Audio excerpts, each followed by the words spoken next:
अच्छा, जो हमारे पास रेशियो एंड प्रोपोर्शन का फर्स्ट क्वेश्चन है। क्वेश्चन की यहाँ पे स्टेटमेंट हमें गिवन है, A and B together have रेस 1210 रुपीज़। दो शख्स दे रखे हैं, 2 पर्सन है, A and B. First A and second is B.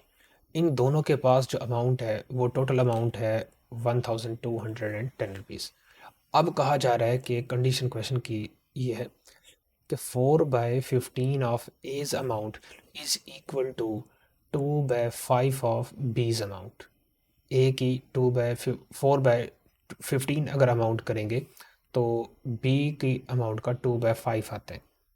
How much does B have, यानी बी की अमाउंट बतानी, बी की अमाउंट यहाँ पे कितनी होगी। इस 1210 में से बी का हिस्सा बताने कितना होगा। तो ऑप्शन नंबर 1 है इसमें 460 rupees, option number B 484 rupees, option number C 550 rupees, option number C 664 rupees. तो जो राइट ऑप्शन बनेगा वो इसका बी ऑप्शन है 484। तो देखते हैं जी सोल्यूशन इसका। अच्छा, तो ये हमारे पास स्टेटमेंट है, इसमें देख लेते हैं क्या गिवन डाटा है और क्या फाइंड करना है। अच्छा जी, तो सबसे पहले गिवन डाटा देख लेते हैं। 2 पर्सन थे, ए और बी। ठीक है, क्वेश्चन में बता रहा हुआ था कि 2 पर्सन है, ए एंड बी। तो उनके पास जो टोटल अमाउंट है वो है 1210 रुपये। तो हमने ये चीज़ लिख दी है, A plus B is equal to 1210 rupees. ठीक है, ये चीज़ लिख दी। ये तो हमारा है गिवन। उसके बाद आगे जो कंडीशन दी गई है, ये अब हम कंडीशन लिखने लगे। ये हमारे क्वेश्चन की कंडीशन है। कंडीशन क्वेश्चन की ये है कि अगर हम 4/15 करते हैं एज अमाउंट, ए की अमाउंट का हम 4/15 करते हैं तो वो बी के अमाउंट का 2/5% बनते हैं। तो ये हमारी कंडीशन बन गई है, 4/15 of A's amount is equal to 2/5 of B's amount. ये दो चीज़ हमारी गिवन है। उसके बाद अब हम अगर इस फर्स्ट इक्वेशन का नाम दे दें इसे, और इसे सेकंड इक्वेशन का नाम दे दें, तो फर्स्ट इक्वेशन में से हम फाइंड करते हैं जी कोई एक वैल्यू, चाहे ए की वैल्यू फाइंड कर लो चाहे बी की वैल्यू। तो यहाँ से अगर हम बी को इधर शिफ्ट कर दें तो ए की वैल्यू आ जाएगी दिस। ये ए की वैल्यू उठा के हम इक्वेशन नंबर 2 में पुट कर सकते हैं। तो यहाँ अगर हम ए की वैल्यू को पुट करें,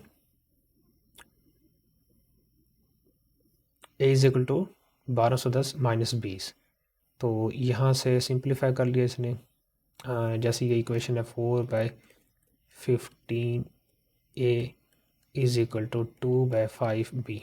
पुटिंग वो बाद में करें, पहले सिंप्लीफाई कर दिए। तो 5 1 ज़ा 5, 5 3 ज़ा 15 होते हैं, 2 1 ज़ा 2 एंड 2 2 ज़ा 4। तो ये आ जाएगा 2/3। 2/3 ए इज इक्वल टू, ये दोनों काटो के 1 आ गए तो बी आ जाएगा। तो यहाँ से ये इक्वेशन बना रहे 2 इज इक्वल टू 3b। ये इक्वेशन बन जाएगी हमारे पास। ठीक है, इसमें पुट कर लें, पुटिंग करने से ज़्यादा ये सिंप्लीफाई हो गया ना, तो ज़्यादा आसान है अगर इसमें हम पुट कर लें बजाय इस इक्वेशन के। तो इसे मज़ीद सिंप्लीफाई करेगा तो यही आ जाएगा 2a is equal to 3b। तो अगर हम इसमें वैल्यू पुट कर लेते हैं, चलें इसमें करते हैं 2 इंटू ए की वैल्यू आप ये पुट करें जो भी हमने अलग की थी, 1210 minus B is equal to 3b। ठीक है, तो अंदर मल्टीप्लाई कर देने से ये आपका आ जाएगा 200 200 2 1 ज़ा 2 2 2 ज़ा 4 2 1 ज़ा 2 माइनस 2 को बी से करो 2b आ जाएगा, जबकि इधर आपका 3b है तो 3b प्लस 2b 5b हो जाएगा। 5b is equal to 2420। ठीक है, अब इसे 5 पे अगर डिवाइड कर लें हम तो बाकी आपका आंसर आ जाएगा, बी की वैल्यू आ जाएगी, ये 24 है तो 5 पे डिवाइड करो, 5 4 ज़ा 20 आ जाते हैं, 4 कैरी चला जाएगा, 5 8 ज़ा 40 टू 5 4 ज़ा 20 आ जाएगा। 484 आ रहा है बी की वैल्यू। तो इसे भी देख लेते हैं। तो ये सिंप्लीफाई करने से मल्टीप्लाई कर दिया 4 को अंदर दोनों साइड से, इधर 4 को मल्टीप्लाई कर दिया और यहाँ 6b वैसे, तो 4b इधर आके प्लस हो जाएगा। तो 10b का आंसर ही आ रहा है। अब b निकाल लेते हैं, दोनों साइड से 10 पे डिवाइड कर लो, तो यहाँ 0 दोनों साइड से कट हो रहे, तो 484 आंसर आ रहे। ठीक है, तो बी का आंसर आपके पास आ जाएगा 484। तो इसने यहाँ पे हमसे बी का ही आंसर पूछा हुआ था कि बी को कितनी अमाउंट मिलेगी इस 1210 में से। तो हमने आंसर बता दिए। अगर ये कंडीशन होगी 4/15 of A's amount is equal to 2/5 of B's amount, तो इस लिहाज से जो बी को हिस्सा मिलेगा वो 484 रुपीज़ होगा। ठीक है, तो ये इसका राइट ऑप्शन था, ऑप्शन नंबर 2 यानी 484। तो उम्मीद करता हूँ आपको इस क्वेश्चन की समझ आई होगी।